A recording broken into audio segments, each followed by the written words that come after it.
1932 का खतियान आधारित स्थानीय नीति झारखंड विधानसभा से पारित किया है हमारे माननीय मुख्यमंत्री जी ने, और उसे राज्यपाल ने वापस कर दिया। और केंद्र सरकार उसे पारित क्यों नहीं कर रही है? अगर आप आदिवासी के पैरोकार हैं तो निश्चित रूप से इसे आप तुरंत पारित कीजिए, क्योंकि हर राज्य में, चाहे वो कर्नाटक हो, पश्चिम बंगाल हो, चाहे वो महाराष्ट्र हो, हर बिहार हो, हर जगह स्थानीय लोगों के लिए वहाँ पर रिजर्वेशन पॉलिसी होती है कि 3rd और 4th ग्रेड की नौकरी में उन्हें जगह मिले, क्योंकि बाहरी लोग आकर कई बार उनकी नौकरियां खा जाते हैं और वो पिछड़े रहते हैं। तो हमारे राज्य में इसकी मांग हो रही है और इसीलिए खतियान आधारित स्थानीय नीति की मांग हमारी सरकार कर रही है, जो अभी तक नहीं दी गई है, और उसे तत्काल दिया जाए, ये हमारी मांग है। 2022 में प्रस्तावित वन संरक्षण अधिनियम मेरे दावे की संपुष्टि करता है। पुराने नियमों में जहां आदिवासी क्षेत्रों में शुरू होने वाली परियोजनाओं में ग्राम सभा की सहमति आवश्यक थी, उसे सरकार ने निरस्त कर दिया है। इससे प्रकृति निर्भर आदिवासी संस्कृति एवं जंगलों का विनाश अवश्यंभावी हो गया है। आदिवासी संस्कृति जल, जंगल और जमीन की संस्कृति रही है। आदिवासियों के जितने भी संस्कार होते हैं, जन्म से लेकर मृत्यु तक, वे सभी जंगलों पर आधारित होते हैं। उसमें साल के पत्ते, नदी, झरने, पहाड़ जिसे बुरु कहते हैं, इन तमाम चीज़ों को लेकर ही वे अपने संस्कार करते हैं, चाहे वो विवाह हो या कोई भी पर्व त्योहार, जैसे कर्मा, सरहुल, माघे पर्व, सोहराय, जतरा, हर पर्व त्योहार में जंगलों का बहुत बड़ा साथ होता है। और मुझे लगता है कि विकास का जो आदिवासी मॉडल है आज के समय में, वही इस धरती को बचा सकता है, न कि विकास का पश्चिमी पूंजीवादी मॉडल। तो मुझे लगता है कि इस तरह से ग्राम सभा के अधिकार को छीनना बहुत बड़ी भूल होगी।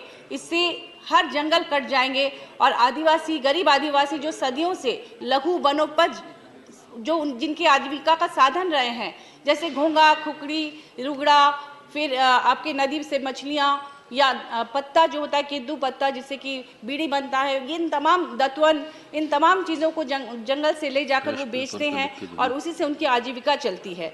जब तक कि सरकार उनके लिए कोई वैकल्पिक व्यवस्था नहीं करती आजीविका के, तब तक इस अधिनियम को उन पर थोपना बहुत बड़ी भूल होगी, जबकि ये सरकार कहती है कि वो आदिवासी कल्याण की बात कर रही है।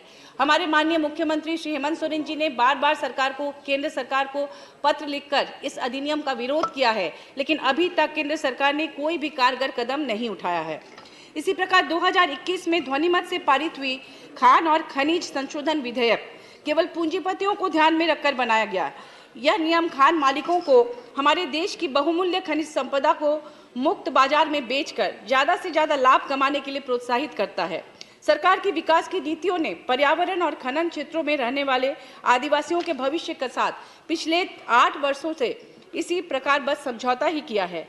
माइंस में काम करने वाले मजदूरों, महिलाओं और बच्चों के स्वास्थ्य के लिए क्या बजट है, ये अभी तक स्पष्ट नहीं हो पाया है। कुछ दिन पहले मैंने देखा कि कार्बन उत्सर्जन को लेकर बिल आया, अच्छी बात है। 10 लाख की फाइन के बारे में कहा गया कि कोई स्कूटर भी अगर पुराना चलाएगा और कार्बन उत्सर्जन होगा तो गरीब को भी 10 लाख फाइन देना पड़ेगा। लेकिन मैं कहती हूँ कि ये जो प्रदूषण इस तरह के माइन से निकल रहा है, सरकार की गलती से, कोयला कंपनियों की गलती से, उसके लिए सरकार से फाइन कौन लेगा?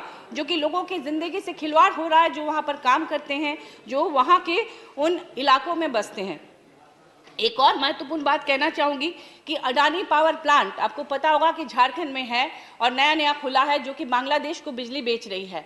और वो अडानी पावर प्लांट से जो प्रदूषण होता है वो वहाँ के लोकल आदिवासी, वहाँ के लोग उसे झेलते हैं। उनके लिए कुछ भी नहीं कर रही है सरकार। और ऊपर से जो कॉन्ट्रैक्ट साइन हुआ था कि राज्य को 25% उसमें से बिजली देनी है। आप सभी जानते हैं कि झारखंड में किस तरह की बिजली की किल्लत हो गई थी और जिसके लिए बार बार उसे बदनाम किया जा रहा है कि वो बिजली क्यों नहीं दे रही है। तो वो 1,36,000 करोड़ अगर केंद्र सरकार दे देती राज्य सरकार को, तो उससे छोटी सी राशि लेकर वो डीवीसी को देती, तो निश्चित रूप से ये बिजली की किल्लत दूर होती।